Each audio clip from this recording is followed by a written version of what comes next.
Today we're going to go ahead and replace the boost pressure sensor here in this 2012 Chevy Cruze with a 1.4 liter turbocharged engine. So you can see we've got the ductwork here coming into the engine as it leaves the intercooler. Of course, after it goes through the turbo, goes to the intercooler.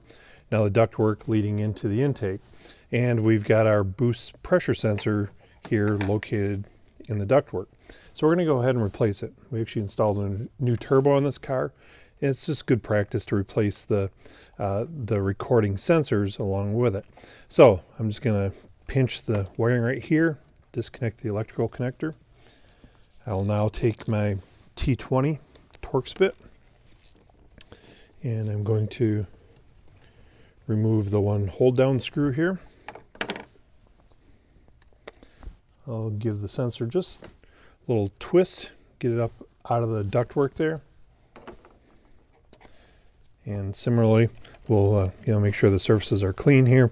We don't want any debris falling in there. But then I will take my new sensor, gently apply a little bit of pressure, kind of pop down in there. I'm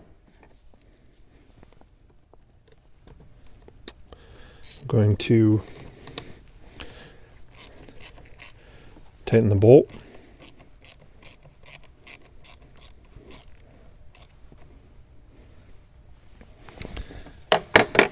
And then I will reconnect my electrical connector here.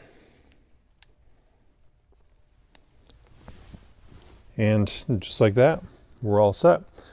We've gone ahead and replaced the boost pressure sensor on this 2012 Chevy Cruze with a 1.4 liter turbocharged engine. Now, the only thing left is really to clear any trouble codes that may have been set previously with the old sensor and the old turbo. We want to verify the correct operation.